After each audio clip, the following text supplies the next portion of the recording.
मेरे प्यारे देशवासियों, आज हम पढ़ेंगे next topic, types of functions. पिछले लेक्चर में हमने पढ़ा था कि फंक्शन होता क्या है। कोई अगर हमें रिलेशन दे रखा है, उससे हमें ये चेक करना हो कि वो फंक्शन है या नहीं है, तो चेक करने के लिए क्या कंडीशन होती है।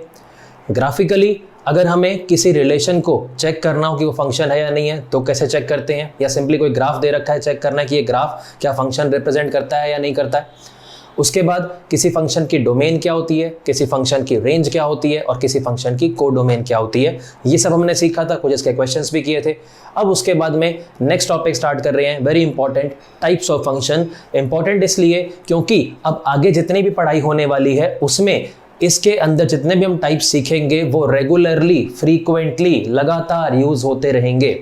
तो स्टार्ट कर रहे हैं टाइप्स ऑफ फंक्शंस। लिखते रहना, साथ साथ नोट्स बनाते रहना। सबसे पहला function is called constant function.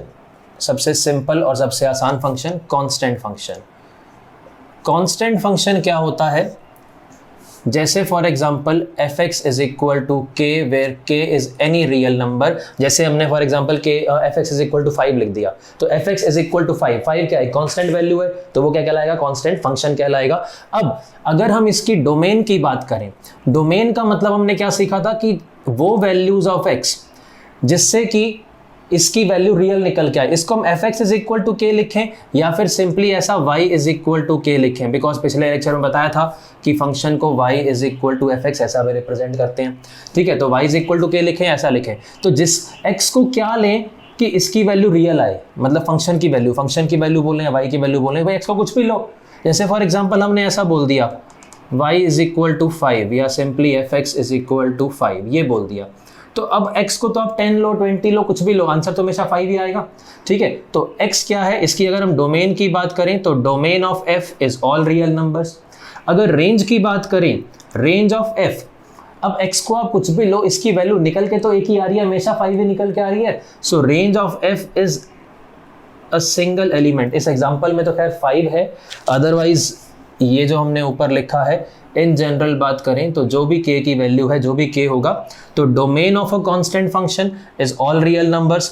Range of a constant function is a singleton set. Singleton set मतलब इसमें एक ही एलिमेंट आ रहा हो, इज k। अगर इसके ग्राफ की बात करें तो graph of a constant function कैसा आएगा? Graph of a constant function, तो जो भी k की वैल्यू है, फॉर एग्जांपल k की वैल्यू 5 है, तो ये x एक्सिस से 5 यूनिट्स ऊपर बन जाएगा। इन जनरल बात करें तो ये k आ गया। अगर k की वैल्यू नेगेटिव होगी तो नीचे की तरफ आ जाएगा। ठीक है, k अगर 0 होगा तो ये x एक्सिस के ही अलॉन्ग बन जाएगा। तो इसका जो ग्राफ होता है, graph of a constant function is parallel to the x axis and at a distance of k units from it, it will be above और below accordingly as the value of k is positive और negative। बात समझ में आई सबको?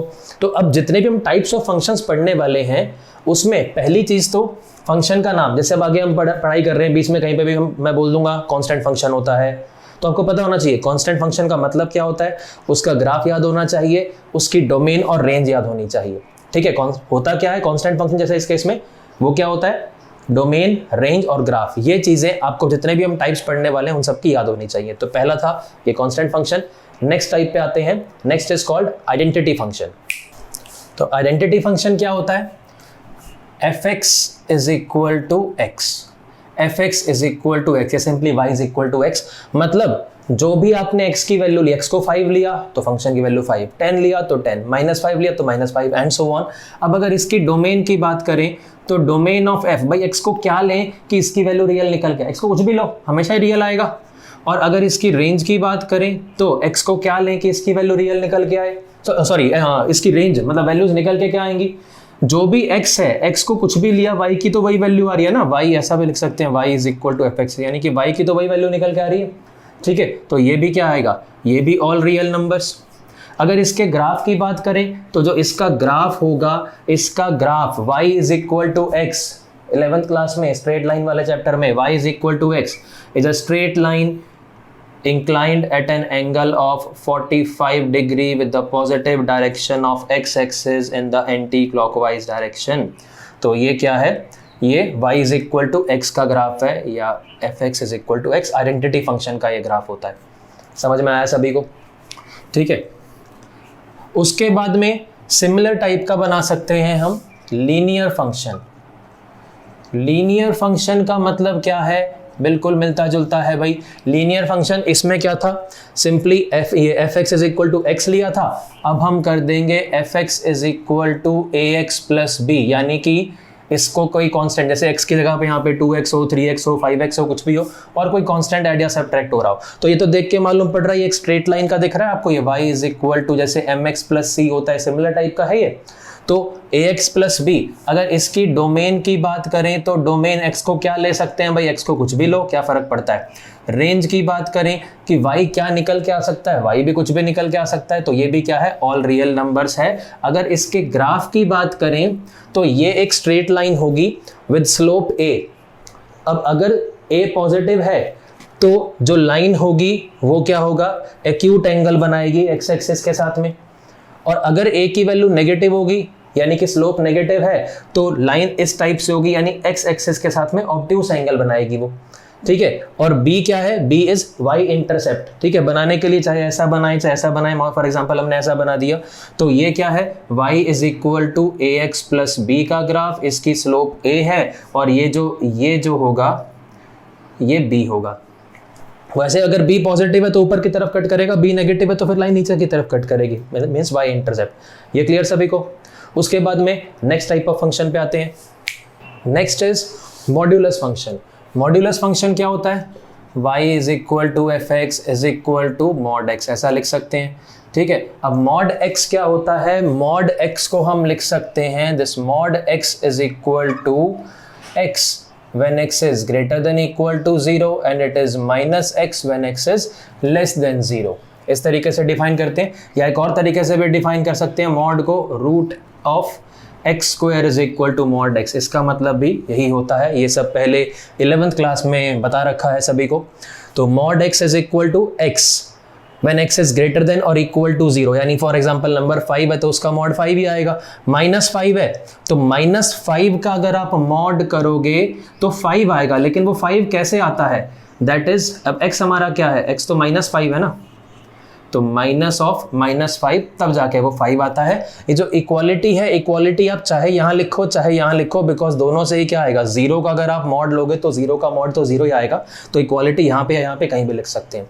या फिर x square का अगर हम रूट करें, एक्स स्क्वायर का रूट करें तो वो भी मॉड एक्स आता है, ऐसा भी इसको डिफाइन कर सकते हैं, ठीक है। एक्स स्क्वायर का रूट मॉड कैसे है भाई, जैसे फॉर एग्जांपल आपने कर दिया 2 का स्क्वायर इसका रूट, या -2 का स्क्वायर इसका रूट, ये क्या है, 4 है, 4 का रूट कितना आएगा, 2 ही तो आएगा।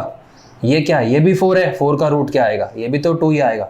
तो मीन्स कहने का मतलब क्या है कि चाहे x पॉजिटिव लिया चाहे x नेगेटिव लिया, ये जो क्या आएगा, ये पॉजिटिव ही आएगा, दोनों से क्या आ रहा है, 2 ही तो आ रहा है। बात समझ में आई सबको, ठीक है। एक चीज़ और, अगर आपने ऐसा किया 2 का स्क्वायर, ये बड़ी कंफ्यूजन होती है बच्चों में कि सर ऐसा तो नहीं कर सकते, ये स्क्वायर से ये रूट कैंसिल किया तो यहाँ पे 2 आना चाहिए, ये स्क्वायर से रूट कैंसिल किया यहाँ पे -2 आना चाहिए, गलत, -2 नहीं, यहाँ पे 2 ही आएगा। अगर आप 4 का रूट कर रहे हो, 4 का रूट 2 ही आएगा, +-2 नहीं आएगा। ये बहुत ही कॉमन एरर है, अगर किसी को क्लियर नहीं है तो 2 मिनट यहाँ पे सुन लो। फॉर एग्जाम्पल अगर हमारे पास लिखा है x इज इक्वल टू √4, तो x की वैल्यू आएगी 2, और अगर हमारे पास में x इज इक्वल टू √4 नहीं लिखा, x square is equal to 4 लिखा है, x square is equal to 4 लिखा है, तो अब x की 2 वैल्यूज आएंगी +-2। यहां पर सिर्फ 2 आएगा अनटिल एंड अनलेस रूट के बाहर +- नहीं लिखा हुआ। अगर बाहर +- लिखा होता तो +- आता, अभी +- नहीं है तो ये प्लस ही आएगा। यहां पर 2 वैल्यूज क्यों आई, उसका रीजन क्या है, कॉन्सेप्ट क्या है कि भाई 2 वैल्यूज क्यों निकल के आती हैं, क्योंकि x इज इक्वल टू √4, ये क्या है, ये एक लीनियर इक्वेशन है, ये एक क्वाड्रेटिक इक्वेशन है, ये क्वाड्रेटिक है। x square is equal to 4, तो x square -4 is equal to 0, तो x +2, x -2 इक्वल टू 0, या तो ये 0 या ये 0, तो यहाँ से आएगा -2, यहाँ से आएगा +2, तो कुल मिला के x इज इक्वल टू +-2, वो इसलिए होता है। तो हम क्या करते हैं जनरली कि x square is equal to 4 है तो डायरेक्टली ऐसा लिख देते हैं, तो ये सही है, कोई दिक्कत नहीं है। बट अगर x इज इक्वल टू √4 लिखा है तो गलती से इसको +-2 मत कर देना, ये सिर्फ 2 आएगा। वैसे देखो एक्चुअल में एक स्टेप जो मिस करते हैं, x square is equal to 4, तो यहाँ से अब हमने जब दोनों तरफ ये रूट किया है तो अब इसमें तो प्लस माइनस आएगा, ये मतलब ऐसे एक्चुअली पूरे स्टेप्स ही होते हैं, हम डायरेक्टली ये कर देते हैं और इसमें गलती इसमें हो जाती है कि x इज इक्वल टू √4 लिखा है तो हम x is equal to simply 2 लिख देते हैं। ठीक है, तो आई होप ये चीज़ क्लियर है। अब ये सब हो गया, अब यहाँ पे आते हैं, हम कर क्या रहे थे, y is equal to mod x, तो मॉड x यानी कि x when x is greater than equal to 0, मतलब कोई नंबर है उसका मॉड वही आएगा अगर वो पॉजिटिव नंबर है, अगर नेगेटिव है तो उसके आगे माइनस आएगा, तभी तो नेगेटिव नेगेटिव प्लस बनेगा, पॉजिटिव बनेगा। ठीक है, इसकी अगर डोमेन की बात करें, मतलब x को क्या ले सकते हैं, तो domain of f is equal to r, यानी कि कोई भी रियल नंबर लो भी मॉड तो निकाल ही सकते हैं। और इसकी अगर रेंज की बात करें, रेंज ऑफ f, अब ऑल रियल नंबर्स नहीं आएगा, range of modulus is from 0 to infinity, क्योंकि ये जो आएगा भाई पॉजिटिव का तो पॉजिटिव आएगा, नेगेटिव का मॉड भी पॉजिटिव आएगा, 0 का 0 आएगा, तो ये इसकी रेंज होती है।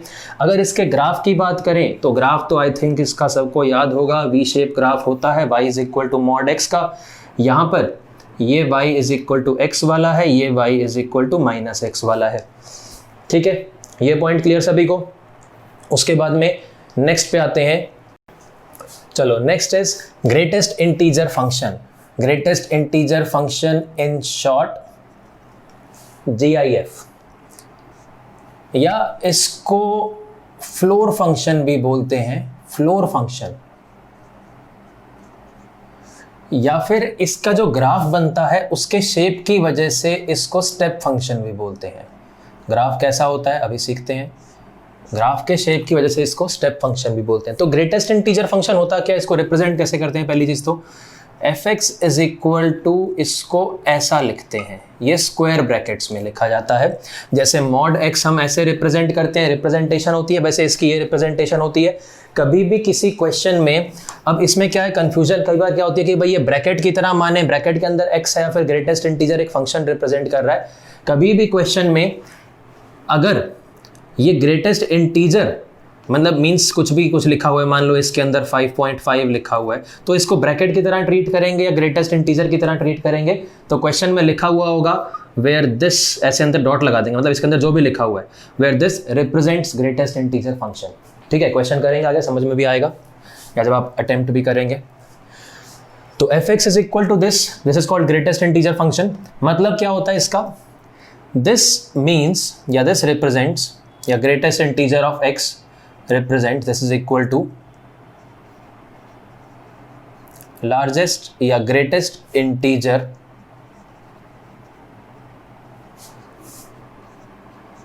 not greater than x, greatest integer not greater than x, वो बड़े से बड़ा इंटीजर जो x से बड़ा ना हो, वो बड़े से बड़ा इंटीजर जो x से बड़ा ना हो।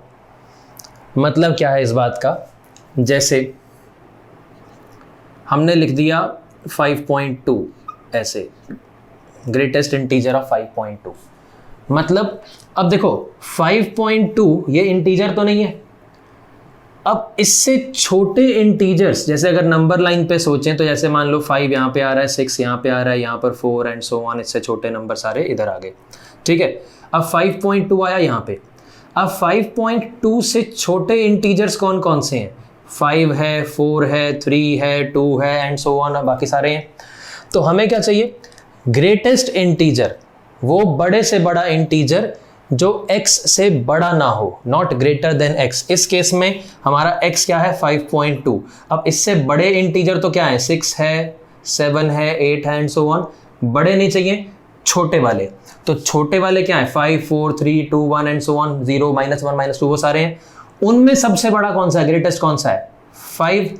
तो यानी कि 5.2 का greatest integer of 5.2 will be 5। समझ में आई बात सबको, वो बड़े से बड़ा इंटीजर जो x से बड़ा ना हो। ठीक, कुछ और एग्जांपल लेते हैं, जैसे मान लो हमने ले लिया 4.9 का ग्रेटेस्ट इंटीजर, तो 4.9 का ग्रेटेस्ट इंटीजर, अब 4.9 से छोटे इंटीजर्स कौन से हैं, 4, 3, 2, 1 एंड सो ऑन, उनमें ग्रेटेस्ट कौन सा है, 4, तो आंसर आएगा 4।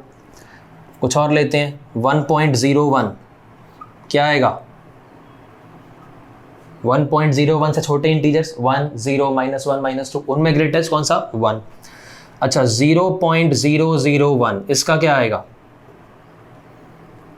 इससे छोटे इंटीजर्स 0, -1, -2, -3, उनमें ग्रेटेस्ट 0। अच्छा 0.99 इसका भी 0। 99.99 इसका 99 आएगा। -5.2 ले लें, -5.2, तो -5.2 से छोटे इंटीजर्स कौन से हुए? -5 इधर है, -6 इधर है, -5.2 यहां पे आ रहा है, तो इससे छोटे इंटीजर -6, -7, -8 एंड सो ऑन, उनमें ग्रेटेस्ट कौन सा है? -6 ग्रेटेस्ट है, तो इसलिए -5.2 का ग्रेटेस्ट इंटीजर आएगा -6। इसको देखते हुए कंफ्यूजन होती है कि क्या करना है भाई, सिर्फ इंटीजर पार्ट लिख दो तो बन गई बात। नहीं, नेगेटिव में देखो, -5.2 है तो इसका ग्रेटेस्ट इंटीजर क्या आएगा? ग्रेटेस्ट इंटीजर फंक्शन की वैल्यू क्या आएगी? -6 आएगी। सिमिलरली अगर हम ये देखें -4.9 का ग्रेटेस्ट इंटीजर, अब तो बता दोगे कितना आएगा? -5, -1.01 का -1.01, ये -1, ये -2, -1.01 यहाँ पे कहीं आएगा, तो उससे स्मॉलर इंटीजर्स, उससे छोटे इंटीजर्स कौन से हैं? -2, -3, -4 एंड सो ऑन, तो उनमें सबसे बड़ा ग्रेटेस्ट -2। ये वाला देखें, इसका अगर नेगेटिव करके कंपैरिजन करें कि इसका कितना आएगा, इसका ग्रेटेस्ट इंटीजर आएगा इसका -1, -0.99 का -1, -99.99 का -100। अच्छा अगर -5 का ग्रेटेस्ट इंटीजर पूछ लें, या पहले चलो सिर्फ 5 का पूछ लें, तो 5 का ग्रेटेस्ट इंटीजर क्या आएगा? 5 आएगा, 4 आएगा, 6 आएगा, क्या आएगा? 5। क्यों? क्योंकि देखो अब ये 5, ये 6, ये 4, हमारा अब x क्या है? 5। अब हमें क्या चाहिए? वो बड़े से बड़ा इंटीजर जो x से बड़ा ना हो, बराबर तो हो सकता है, बराबर तो हो सकता है। तो अब अगर x हम खुद ही इंटीजर ले लें तो उसका ग्रेटेस्ट इंटीजर वही आएगा भाई, इससे बड़ा नहीं होना चाहिए, यानी कि 6, 7, 8 वो सब नहीं होने चाहिए, 5 या उससे छोटे होने चाहिए। तो उनमें सब में ग्रेटेस्ट कौन सा है? 5 है, तो इसका ग्रेटेस्ट इंटीजर 5 आएगा। -5 लेंगे तो -5 आएगा, 100 ले लेंगे तो 100 आएगा, -100 ले लेंगे तो -100 आएगा एंड सो ऑन। मतलब अगर इंटीजर ही ले लिया आपने तो वो जो है वो तो वही सेम ही निकल के आएगा। आई होप ये क्लियर है इसका मतलब क्या होता है ग्रेटेस्ट इंटीजर फंक्शन का। अब आते हैं इसकी डोमेन क्या होती है, इसकी रेंज क्या होती है, इसका ग्राफ कैसा होता है।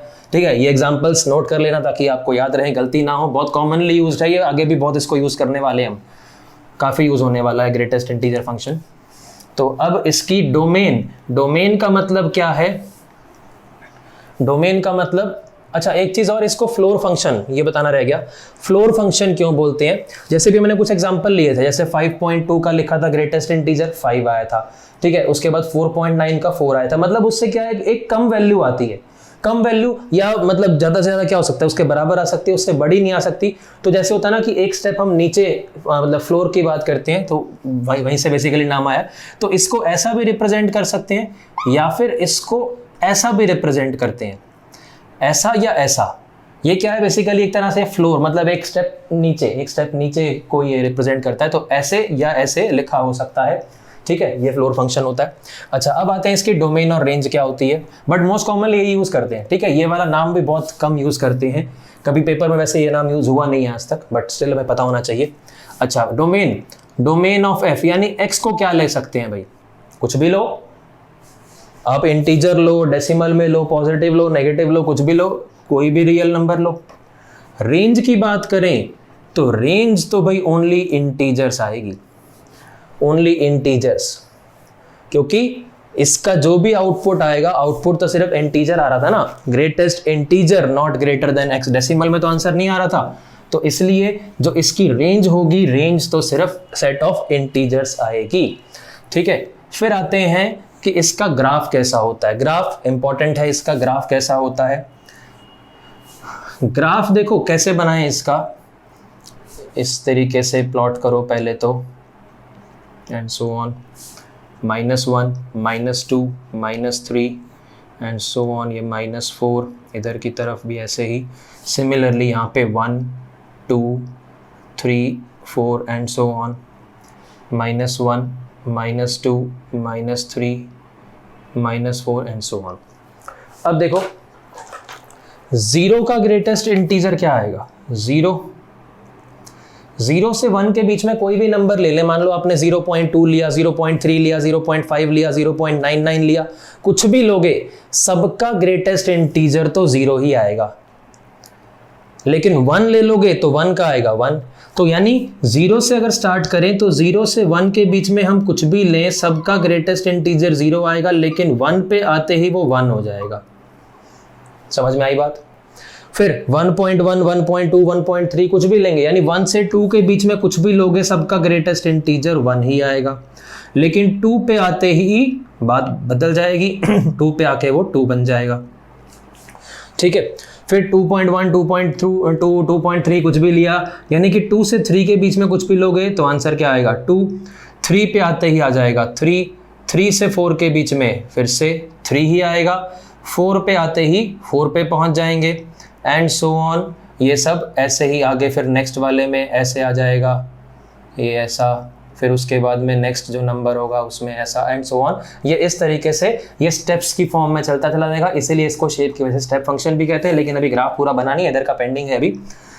0 से छोटा नंबर लें, मान लो आपने -0.1 लिया, इसका ग्रेटेस्ट इंटीजर क्या आएगा -1, यानी कि इधर से आपने यहाँ तक कुछ भी लिया, सबका ग्रेटेस्ट इंटीजर -1 आएगा।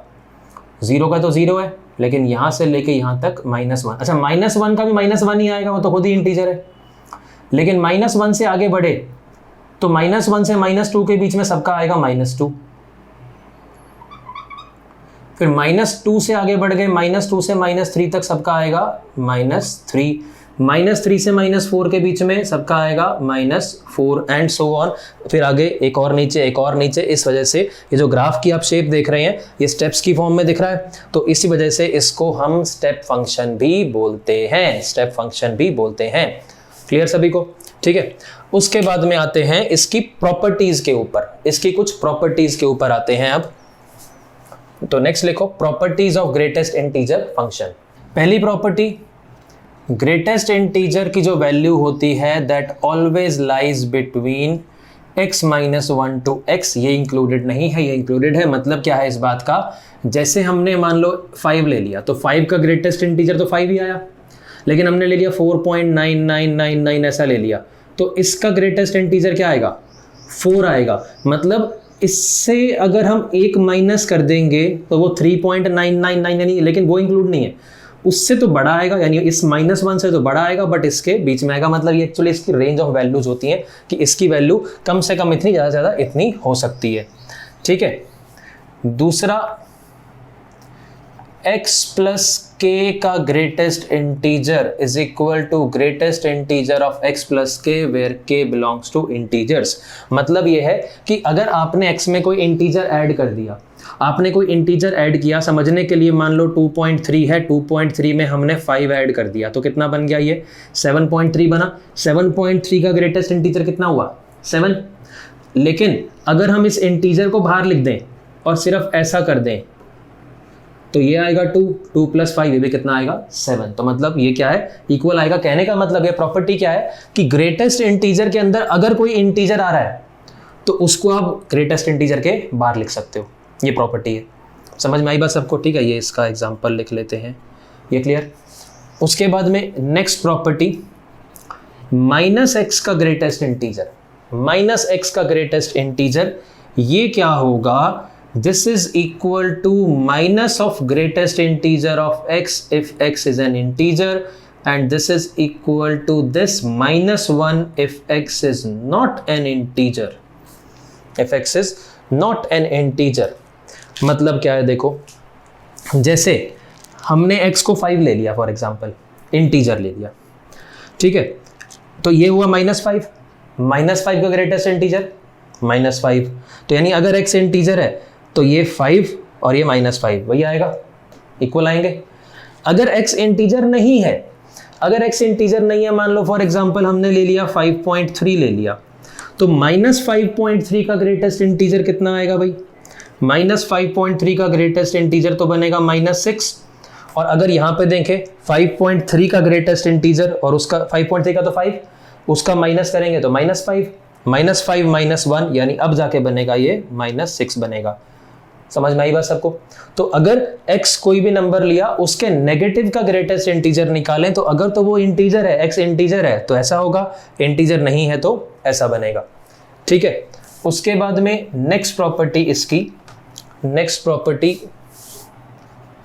नेक्स्ट इंपॉर्टेंट है प्रॉपर्टी कि अगर ग्रेटेस्ट इंटीजर ऑफ x में greatest integer of -x add कर दें, यानी एक्चुअल में यही ऐड किया है, तो this will always be 0 if x is an integer and this will always be -1 if x is not an integer. मतलब मान लो आपने x को 5 ले लिया, इंटीजर ले लिया, तो 5 का ग्रेटेस्ट इंटीजर और -5 का ग्रेटेस्ट इंटीजर ऐड करोगे 0 आएगा। लेकिन आपने इंटीजर नहीं कुछ और ले लिया, 5.3 ले लिया, तो 5.3 का ग्रेटेस्ट इंटीजर 5 -5.3 का -6, तो ये 5 -1 कितना आया? -1। हमेशा -1 आएगा अगर इंटीजर नहीं लोगे तो दिस इज इंपॉर्टेंट कि अगर x के ग्रेटेस्ट इंटीजर में -x का ग्रेटेस्ट इंटीजर ऐड करें, so this will always be 0 if x is an integer and this will always be -1 if x is not an integer। चलो उसके बाद में आते हैं नेक्स्ट फंक्शन के ऊपर, fractional part function. fx is equal to, इसको ऐसे ब्रेसेस में कर्ली ब्रैकेट्स में डिनोट करते हैं। फिर से अगर कभी पेपर में ये ऐसा कुछ आता है तो ये ब्रैकेट रिप्रेजेंट करेगा या एक सिंपल ब्रैकेट रिप्रेजेंट करेगा या ये फंक्शन रिप्रेजेंट करेगा, तो वो लिखा होगा क्वेश्चन में कि वेयर दिस रिप्रेजेंट्स, जो भी इसके अंदर है मतलब ऐसे लिखा रहता है, where this represents fractional part function. जैसे आप कई बार क्वेश्चन करते हैं तो क्वेश्चन के लास्ट में एक ब्रैकेट में लिखा होता है टेक पाई इक्वल टू 22/7। जैसे फिजिक्स में आप करते हैं तो लिखा ब्रैकेट में लिखा था टेक जी इक्वल टू 9.8 या टेक जी इक्वल टू 10। तो वैसे ही लास्ट में लिखा रहेगा ब्रैकेट में where this represents fractional part function. अगर वो ऐसा है तो, अगर कुछ नहीं लिखा तो आप इसको सिंपल ब्रैकेट की तरह ट्रीट करोगे। ठीक है, तो अब ये क्या होता है? This is equal to x minus greatest integer of x, x minus greatest integer of x। मतलब क्या है इस बात का? जैसे फॉर एग्जाम्पल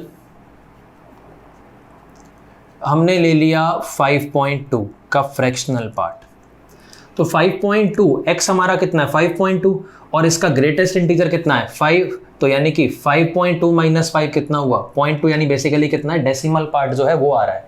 ठीक है, अच्छा अगर हम ऐसा कर दें 4.99, तो इसका कितना आएगा भाई? 4.99 माइनस इसका ग्रेटेस्ट इंटीजर, तो आंसर कितना आएगा? 0.99। अगर हम कर दें सिर्फ 4 कर दें तो 0 आएगा, 0। अगर हम कर दें 0.001 तो कितना आएगा? 0.001। अगर नेगेटिव कर दें, मान लो -5.2 कर दिया, अब क्या होगा? तो -5.2 तो हमारा x हो गया और इसका ग्रेटेस्ट इंटीजर कितना होता है? -6। तो देखो अब इस केस में अगर इसको समझें, इस एग्जांपल को, तो ये -5.2 माइनस ऑफ -6 यानी कि 0.8 आंसर आएगा, 0.8।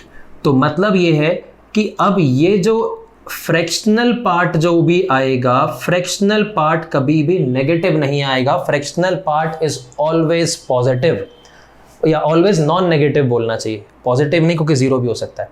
Fractional part is always non negative.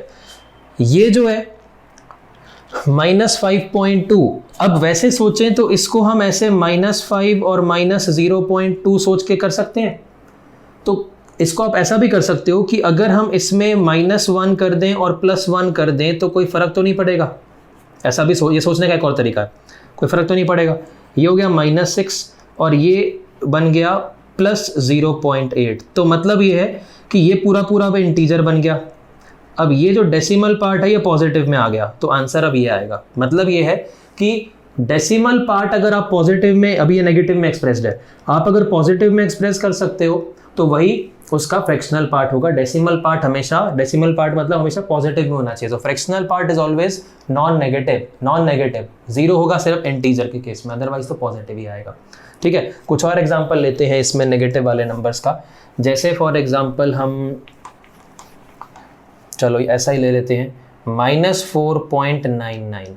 याद रखने का तरीका ये है कि अभी फिर से नेगेटिव आ रहा है, जैसे इसमें -0.2 दिख रहा था हमें, तो उसको 1 में से माइनस कर दो। जो डेसिमल पार्ट नेगेटिव में दिख रहा है उसको 1 में से माइनस कर दो। इसमें डेसिमल पार्ट नेगेटिव में कितना दिख रहा है, -0.99, उसको 1 में से माइनस कर दोगे तो ये आ जाएगा। ठीक है, कुछ और एग्जांपल लें, मान लो -0.01 ले लिया, तो अब इसका आएगा 0.99, 1 में से डेसिमल पार्ट सब्ट्रैक्ट कर दिया तो नेगेटिव में आ रहा है। ठीक है, तो आई होप ये क्लियर है। उसके बाद में अब इसकी अगर डोमेन की बात करें, डोमेन क्या आएगी इसकी, domain of fractional part function. तो भाई x को क्या ले सकते हैं, x को कुछ भी लो, तो यानी कि डोमेन तो ऑल रियल नंबर्स। इसकी अगर रेंज की बात करें तो रेंज आएगी इसकी सिर्फ इतनी सी, 0 से लेके 1 तक। 0 हो सकता है, 1 नहीं हो सकता। ठीक है, अगर मान लो आपने 1 ले लिया, 1 का फ्रैक्शनल पार्ट क्या आएगा, 1 का फ्रैक्शनल पार्ट 0। कोई भी इंटीजर लोगे तो उसका फ्रैक्शनल पार्ट तो क्या आएगा, 0। ठीक है, अगर इसके ग्राफ की बात करें तो इसका ग्राफ कैसा बनेगा, तो ग्राफ देखो इसका,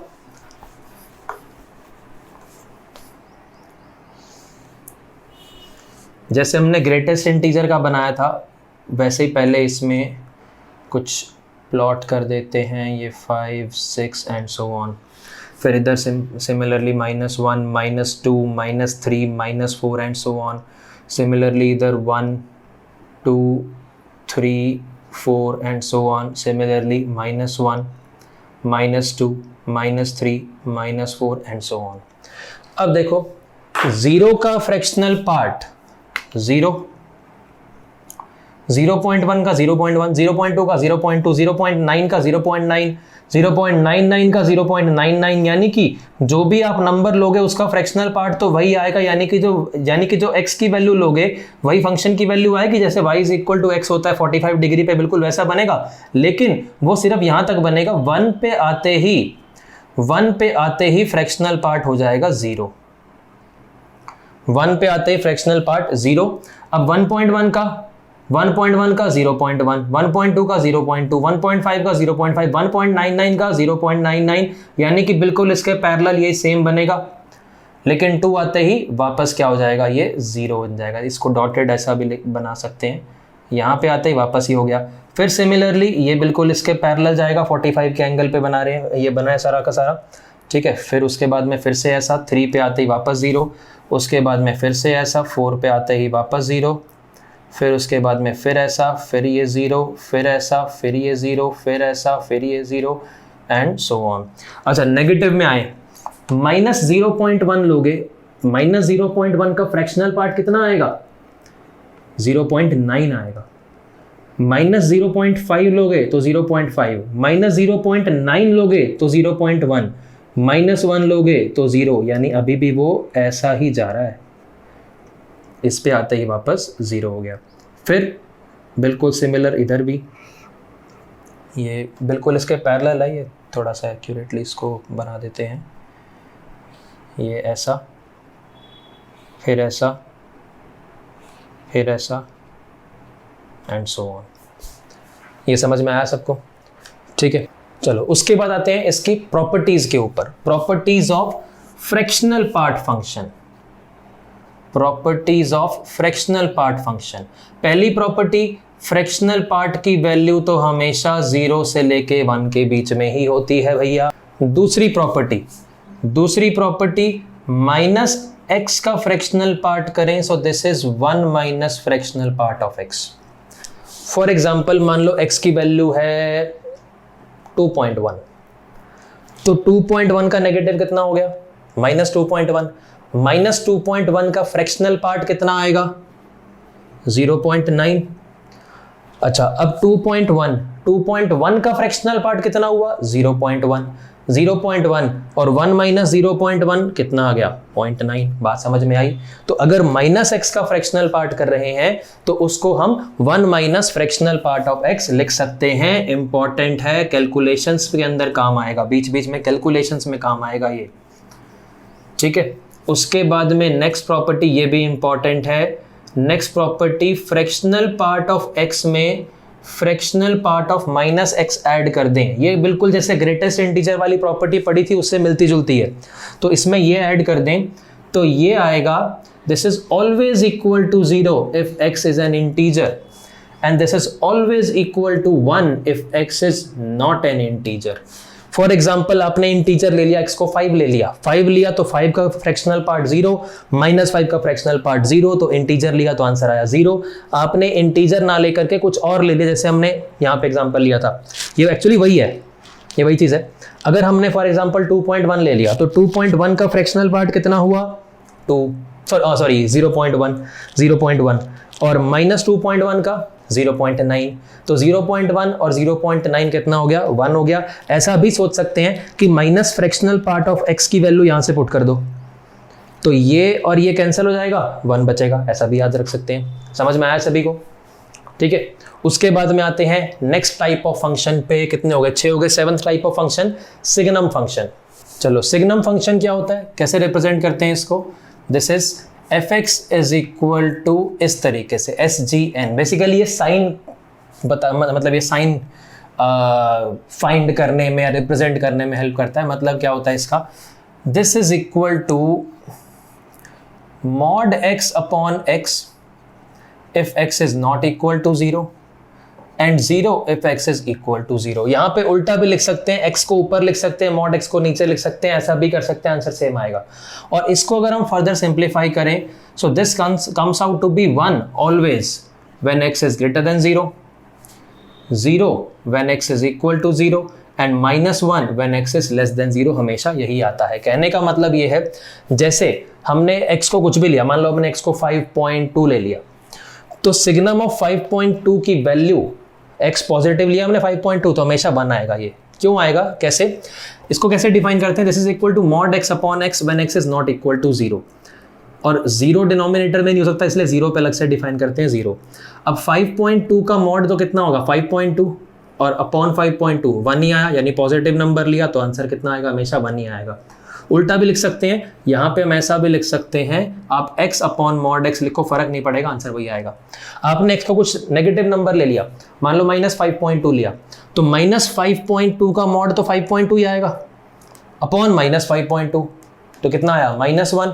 यानी अगर आपने x को नेगेटिव लिया तो हमेशा आंसर आएगा -1। इसको ऐसा क्या, या इसी को फर्दर सिंप्लीफाई करके ऐसा आया है। क्यों आया है? क्योंकि जब आप मॉड को ओपन करोगे, एक स्टेप चाहें तो ऐसा भी लिख सकते हैं, आप अगर मॉड को ओपन करोगे तो ये x अपॉन x बनेगा when x is greater than 0, 0 पे तो 0 ही है, और जब नेगेटिव लेंगे तो मॉड माइनस साइन से ओपन होगा, क्योंकि आपने मान लो -5.2 लिया तो -5.2 का मॉड तो 5.2 कैसे आता है, आगे माइनस आके, तभी तो माइनस माइनस प्लस बनता है। ठीक है, तो ये क्या आएगा -1 इस तरीके से आएगा। ठीक है, मतलब ये है कि इसके अंदर इस फंक्शन में आप इनपुट वैल्यू कुछ भी डालो, कोई भी पॉजिटिव वैल्यू इनपुट में डालोगे तो वो हमेशा 1 आउटपुट देगा, 0 डालेंगे तो 0 ही आएगा, नेगेटिव वैल्यू इनपुट में डालेंगे तो आउटपुट हमेशा मेरे पास में क्या आएगा -1, यानी रिजल्ट कितना निकल के आएगा -1 निकल के आएगा। ठीक है, अच्छा अब इसकी अगर डोमेन और रेंज की बात करें, भाई डोमेन क्या आएगी, x को क्या ले सकते हैं, जो मर्जी लो, आपका जो मन करे लो, ऑल रियल नंबर्स। रेंज की बात करें तो रेंज तो कुछ भी निकल के नहीं आएगी भाई, रेंज तो हमेशा 3 ही वैल्यू निकल के आ रही हैं, तो रेंज में सिर्फ 3 वैल्यूज आएंगी, -1, 0 एंड 1, ये 3 ही वैल्यूज इसकी रेंज में आएंगी। अगर इसके ग्राफ की बात करें तो ग्राफ इसका यहीं बना देते हैं। इसका अगर ग्राफ बनाएं तो आप कोई भी पॉजिटिव वैल्यू लोगे, कुछ भी पॉजिटिव वैल्यू लोगे, पहले 0 पे तो 0 ही आएगा, कुछ भी पॉजिटिव वैल्यू लेंगे तो उन सब पे 1 ही आएगा, कुछ भी नेगेटिव वैल्यू लेंगे तो उन सब पे -1 आएगा।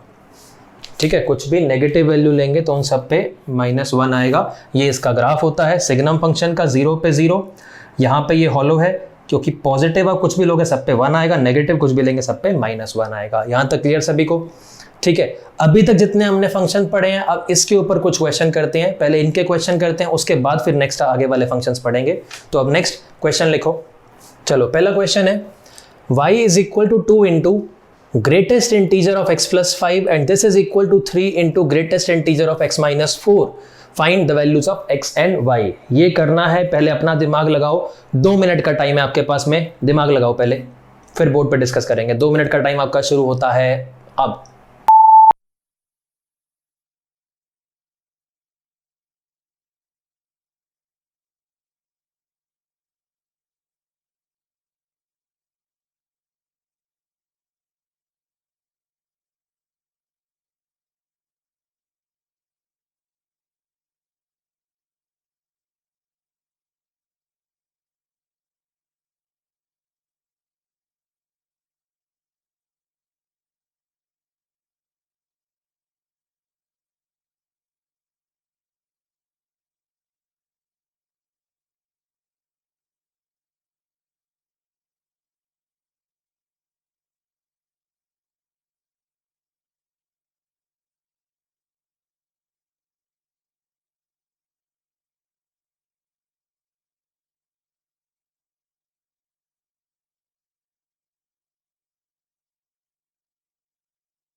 चलो अब देखो करना कैसे है इसको। आप पहले इसको सिंपल एक इक्वेशन की तरह देखो। क्या है, 2 इंटू एक्स प्लस 5 का greatest integer is equal to 3 into x minus 4 का ग्रेटेस्ट इंटीजर। अभी हमने ग्रेटेस्ट इंटीजर की प्रॉपर्टीज में सीखा था कि अगर ग्रेटेस्ट इंटीजर के अंदर इंटीजर आए तो उसको बाहर लिख सकते हैं।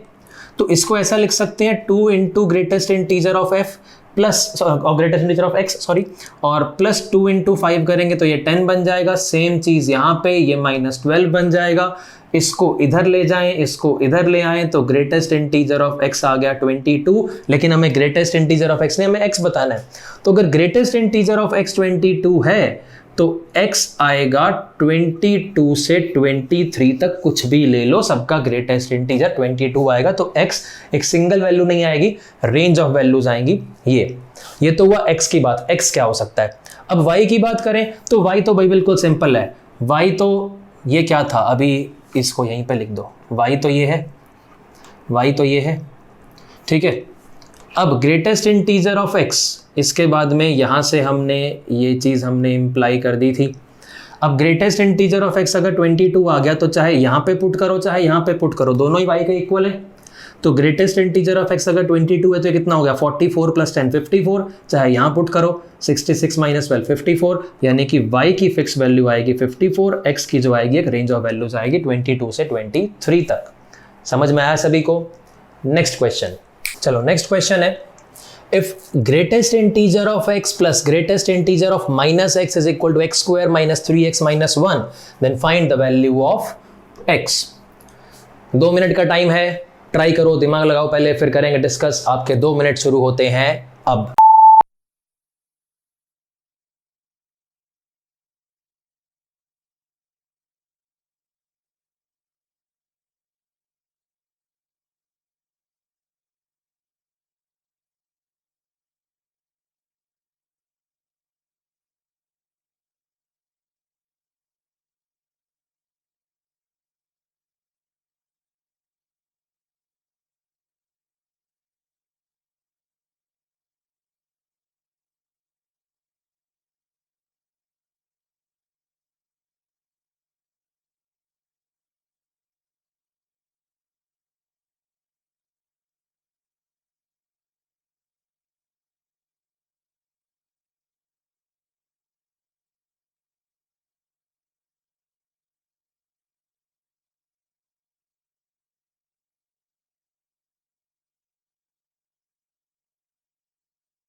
चलो अब करेंगे कैसे, ये हमने प्रॉपर्टी सीखी थी कि this is equal to, important वाली प्रॉपर्टी बताया था, this is equal to 0 always when x is an integer and -1 always when x is not an integer। तो अब देखो लेफ्ट हैंड साइड को अगर हम देखें, ये इक्वेशन दे रखी है भाई हमारे को, तो ये इक्वेशन है, तो अगर हम लेफ्ट हैंड साइड देखें तो या तो इसकी वैल्यू 0 आएगी या फिर इसकी वैल्यू -1 आएगी। तो दो केस बना के करना पड़ेगा। पहला case, case 1, if x is an integer, अगर x इंटीजर है तो LHS तो आई 0, LHS 0, तो यानी कि यहां से हमारे पास में आ जाएगा फिर x² - 3x - 1 is equal to 0। ये तो सिंपल क्वाड्रेटिक बन गई। और क्वाड्रेटिक के रूट्स तो निकाल सकते हैं, फैक्टर बन रहे हैं क्या? फैक्टर तो नहीं बन रहे। तो x की वैल्यू क्वाड्रेटिक वाले फॉर्मूले से -b + -√b² - 4ac/2, ये आ गया, दो वैल्यूज आ गई x की। लेकिन क्या x इंटीजर आया क्या? नहीं, ये तो कब था? जब हमने इंटीजर वाला केस लिया तभी तो 0 किया था इसको, इंटीजर वाला केस था। लेकिन x की वैल्यू इंटीजर तो आई नहीं, तो यानी कि दोनों वैल्यूज जो हैं दोनों की दोनों रिजेक्ट हो गई। Since x is an integer, तो यानी यहां से यहां पे आगे लिख लेना, but since x belongs to i, therefore both values of x in this case get rejected. तो यहां से क्या आ गया? इस वाले से तो हमारे पास में आया, इस केस 1 से नो सॉल्यूशन। अब केस 2, केस 2 से हमारे पास में हम क्या लेंगे? If x is not an integer, x is not an integer, तो यानी LHS में आएगा -1, तो यानी LHS में -1, तो यानी यहां से आएगा ये तो कैंसिल हो गया, तो x² - 3x 0, तो यानी यहां से हमारे पास में x की दो वैल्यूज आई 0 और 3, ये दोनों तो इंटीजर आ गई। और केस क्या था? x not an integer. But अब आगे क्या लिखेंगे? But since x does not belong to i, therefore both these values get rejected। तो यानी यहां से इस वाले केस से भी नो सॉल्यूशन। तो ओवरऑल अब अगर आंसर बात करें, आंसर क्या आएगा? No solution. आगे लिख लेना, therefore overall no solution, overall no solution. या ऐसे बोल सकते हैं कि अगर क्वेश्चन में ऐसे बोलते हैं कि find the solution set of x या वैल्यूज ऑफ x लिखा है इसमें, तो सॉल्यूशन सेट ऑफ x, तो आंसर होता एम्प्टी सेट, यानी आंसर इसका होता नल सेट, कुछ भी वैल्यू नहीं आ रही इसकी। समझ में आया? मतलब फॉर, इसका मतलब क्या है कि x को आप कुछ भी लो, ये कभी भी इसका इक्वल नहीं आएगा। फॉर नो वैल्यू या values of x, this can be equal to this. समझ में आई बात सभी को? नेक्स्ट क्वेश्चन, चलो नेक्स्ट क्वेश्चन है, if 2 into greatest integer of x plus 3 into x या 3x is equal to 4 minus 5 into fractional part of x, then find the values of x। वैसे मैंने यहाँ पे क्वेश्चन के एंड में लिखा नहीं है, पेपर में अगर क्वेश्चन आएगा लास्ट में लिखा हुआ रहेगा कि वेयर, ब्रैकेट में ऐसा लिखा रहेगा, where this represents greatest integer of x and this represents fractional part of x। ठीक है, वो आप लिख लेना, कॉपी में लिख लेना, where this represents greatest integer of x and this represents fractional part of x। अब देखो ये थोड़ा सा अलग तरह का क्वेश्चन है, इसमें x भी आ गया, ग्रेटेस्ट इंटीजर ऑफ x भी आ गया, फ्रैक्शनल पार्ट ऑफ x भी आ गया, सब आ गया इसके अंदर।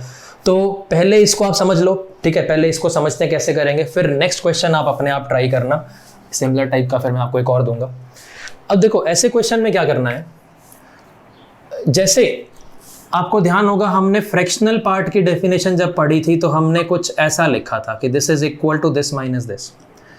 तो इसको ना एक और तरीके से, इसको जैसे फ्रैक्शनल पार्ट को इन शॉर्ट f से रिप्रेजेंट कर देते हैं, इस x को एज इट इज रहने दें, इंटीजर पार्ट जो है ग्रेटेस्ट इंटीजर को i से, यानी कि ये जो नंबर x है इस x को हम i प्लस f लिख सकते हैं, मतलब किसी भी नंबर को उसका ग्रेटेस्ट इंटीजर प्लस उसका फ्रैक्शनल पार्ट यानी i plus f, integer part और फ्रैक्शनल पार्ट का सम के फॉर्म में इस तरीके से एक्सप्रेस कर सकते हैं। ठीक है, तो अब अगर किसी क्वेश्चन में, किसी भी क्वेश्चन में ग्रेटेस्ट इंटीजर और फ्रैक्शनल पार्ट एक साथ आ जाएं, ग्रेटेस्ट इंटीजर और फ्रैक्शनल पार्ट एक साथ आ जाएं, ये भले आए या नहीं आए, ये दोनों एक साथ आ जाएं, तो फिर ऐसे क्वेश्चन में क्या करना चाहिए, आप इसको कन्वीनियंस के लिए आप इसको लिख दो 2 इंटू आई। ठीक है, आप चाहे पूरा का पूरा ऐसे लिख लो, कोई फर्क नहीं पड़ता। इसको लिख सकते हैं 3 इंटू आई प्लस एफ, और ये हो गया 4 माइनस 5f, लिख सकते हैं भाई ऐसा। ठीक है, 2i plus 3i 5i plus 3f is equal to 4 minus 5f। f वाला इधर ले आए, 8f इज इक्वल टू, इसको इधर ले जाएं, 4 माइनस 5i, तो f आ गया 4 माइनस 5i बाई 8, ये आ गया हमारे पास में। अब लेकिन फ्रैक्शनल पार्ट के बारे में तो हम एक बात जानते हैं, क्या जानते हैं, इधर लिख देते हैं, बट f तो 0 से 1 के बीच में होता है भाई। फ्रैक्शनल पार्ट तो 0 से 1 के बीच में होता है, 0 हो सकता है, 1 नहीं हो सकता, ठीक है। तो इसका मतलब ये हुआ कि ये जो चीज़ लिखी हुई है इम्प्लाइज 4 - 5i अपॉन 8, ये 0 से 1 के बीच में आएगा भाई, होगा ऐसा।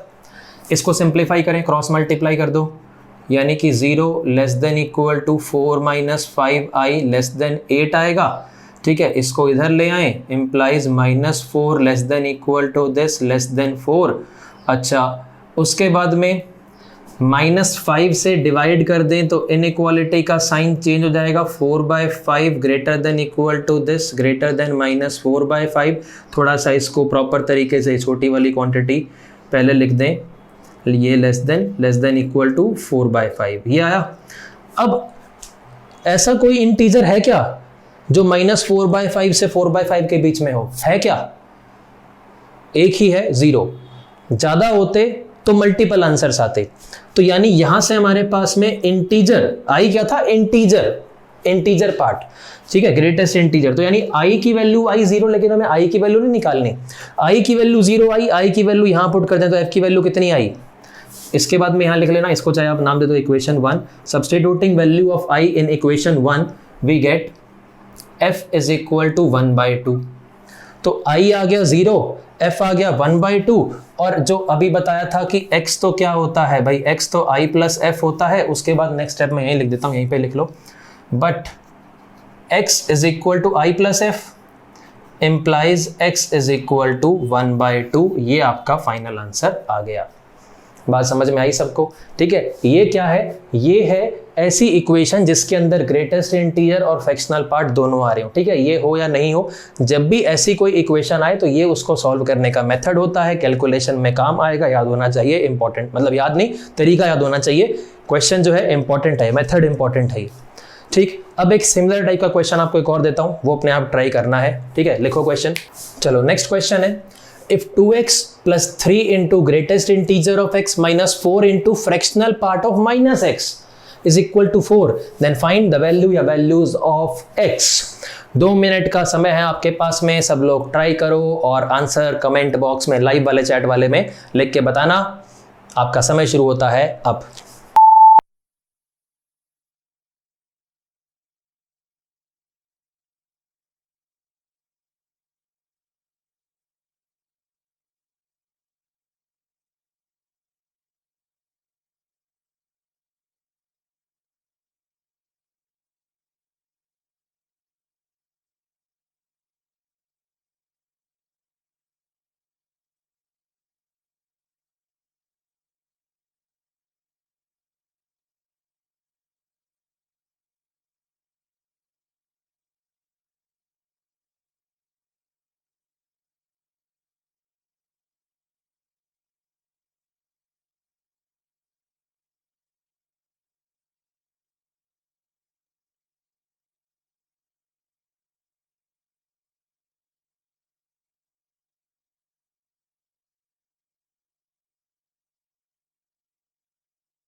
जिन जिनका 3/2 आ रहा है सही है, जिनका 3/2 नहीं कुछ और आ रहा है उन्हें कुछ ना कुछ गलती की है, समझो। चलो देखो अब कैसे करेंगे। सबसे पहले यहां पे प्रॉपर्टी लगाएंगे। Fractional part of minus x सीखा था, क्या लिख सकते हैं इसको, 1 minus fractional part of x लिख सकते हैं भाई। तो यानी ये बन गया 2x plus 3 into greatest integer of x plus 4 into ये इज इक्वल टू ये। अब पहले की तरह इसको लिख सकते हैं 2 इंटू आई प्लस एफ प्लस 3 इंटू आई, इसको तो इधर ले जाएंगे 8 बन जाएगा, और ये बन जाएगा प्लस का बन जाएगा यहाँ पर 4f इज इक्वल टू 8। तो 2i और 3i बन गया 5i, 2f और 4f बन गया 6f इज इक्वल टू 8। इसको इधर ले जाएं तो यहाँ से f आ गया 8 माइनस 5i डिवाइड बाई 6। अब पिछले क्वेश्चन की तरह आगे लिखेंगे but 0 less than equal to f less than 1, ये तो होता ही है भाई, यानी कि implies 0 less than equal to 8 minus 5i by 6 less than 1।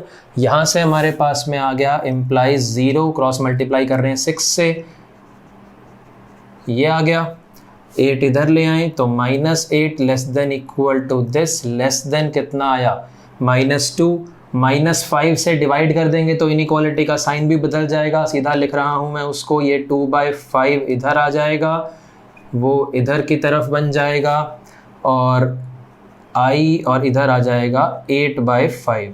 ठीक है, ये आ गया।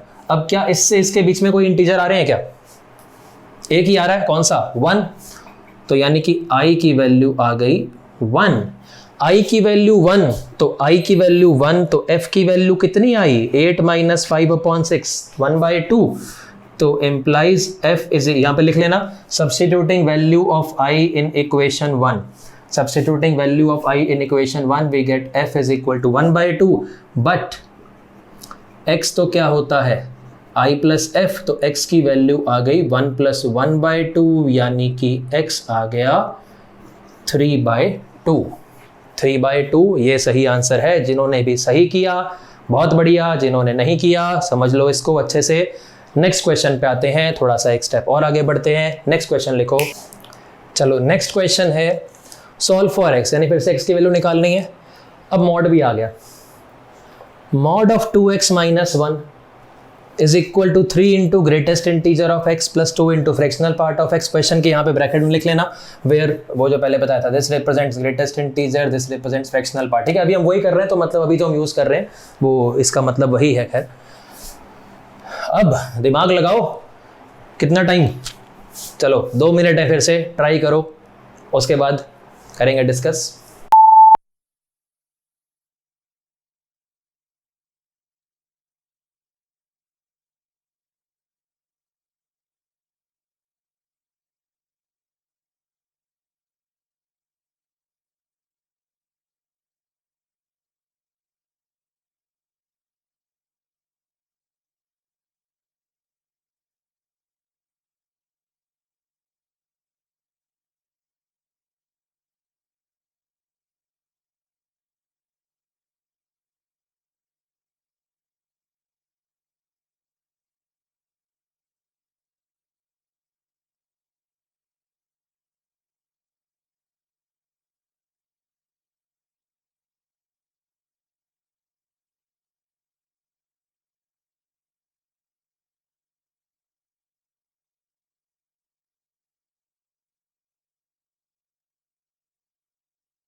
चलो देखो बोर्ड पे अब कैसे करेंगे।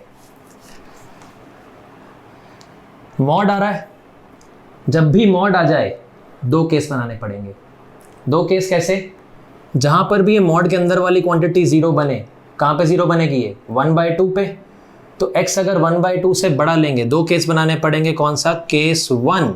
जैसे हमने मॉड के बारे में भी क्या पढ़ा था, mod x is x when x is greater than equal to 0 और minus x when x is less than 0। मतलब मॉड के अंदर वाली क्वांटिटी जब पॉजिटिव होगी तो mod as it is open होगा, नेगेटिव होगी तो माइनस साइन आगे से ओपन होगा। ठीक है, तो अब मॉड के अंदर वाली क्वांटिटी जीरो कहां पे बन रही है? 1/2 पे। तो 1/2 से बड़ा कुछ भी लेंगे तो इसके अंदर वाली क्वांटिटी पॉजिटिव आ जाएगी। 1/2 से बड़ा कुछ भी ले लो, फॉर एग्जांपल हमने 1 ले लिया, पॉजिटिव आएगा। 1/2 से छोटा कुछ भी लोगे, मान लो हमने 0 लिया, नेगेटिव आ रहा है मॉड के अंदर। तो केस 1 क्या? When x is greater than equal to 1/2। जब x 1/2 से बड़ा है तो ये mod as it is open हो गया। अब ये पिछले क्वेश्चन जैसा बन गया, अब ये पहले क्वेश्चन में ऐसा बन गया। अब तो आगे फटाफट उम्मीद है आप कर दोगे। 2 × i + f - 1 3i + 2f। तो ये हो गया 2i + 2f - 1 = 3i + 2f। 2f से 2f तो कैंसिल ही हो गया, ये इधर आ गया। तो 3i और ये कितना? i = -1। अच्छा, इंटीजर पार्ट -1 आ रहा है, फ्रैक्शनल पार्ट तो कुछ भी हो, कुछ कैंसिल हो गया तो मतलब कुछ भी हो। इंटीजर पार्ट -1 किस किस का होता है भाई? -1 से 0 के बीच में कुछ भी लो, सबका होता है। बट समस्या क्या है? हमारा केस क्या था? x is greater than equal to 1/2। क्या ये नंबर्स इससे ग्रेटर है? क्या नहीं है। तो मतलब 1/2 से बड़ा कुछ भी लोगे उसका इंटीजर पार्ट -1 तो आ ही नहीं सकता ना। तो आगे हम क्या लिखेंगे? But x is greater than equal to 1/2, therefore यहां से हमारे पास में इस केस से आया नो सॉल्यूशन। अब केस 2 फटाफट कर दो जिन्होंने नहीं किया था पहले। केस 2 क्या बनेगा? when x is less than 1/2, when x is less than 1/2। अब जब x less than 1/2 है तो ये मॉड होगा माइनस साइन से ओपन, बाहर माइनस आ गया, equal to 3 × greatest integer of x + 2 × fractional part of x। तो अब देखो इसके बाद क्या जाएगा? ये हो जाएगा -2 ×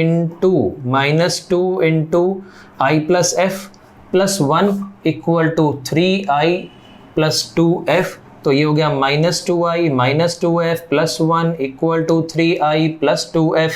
ये इधर आ जाएगा 5i, पहले चलो इसी को लिख देते हैं, 5i बन जाएगा, ये इधर चला गया तो ये हो गया 4f = 1। तो f की क्या वैल्यू आ गई? 1 - 5i/4। उसके आगे फिर वही but 0 less than equal to f less than 1, यानी कि ये जो क्वांटिटी लिखी हुई है 1 - 5i/4 लेस देन 1, तो यानी यहाँ से आ गया ये, तो यानी यहाँ से आ गया ये, -5 से डिवाइड कर देंगे तो ये ऐसा बन जाएगा भाई, -3/5 less than i less than equal to 1/5। क्या -3/5 से 1/5 के बीच में कोई इंटीजर आ रहा है? क्या एक ही तो आ रहा है, 0। तो i आ गया 0। Again substituting value of i in this equation we get f = f कितना आ गया?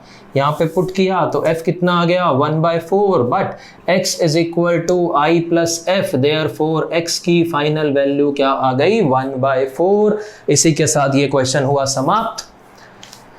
अब नेक्स्ट लेक्चर में, आज का लेक्चर खत्म, नेक्स्ट लेक्चर में हम करेंगे आगे वाले फंक्शंस। अभी हमने टाइप्स, ये टॉपिक कंप्लीट नहीं हुआ है, टाइप्स ऑफ फंक्शंस हम कर रहे थे, अभी तो आधे ही हुए हैं। अब इसके आगे नेक्स्ट लेक्चर में कुछ और टाइप्स ऑफ फंक्शंस करेंगे, उनकी डोमेन, उनकी रेंज, उनके ग्राफ वगैरह वगैरह और कॉन्सेप्ट्स पढ़ेंगे।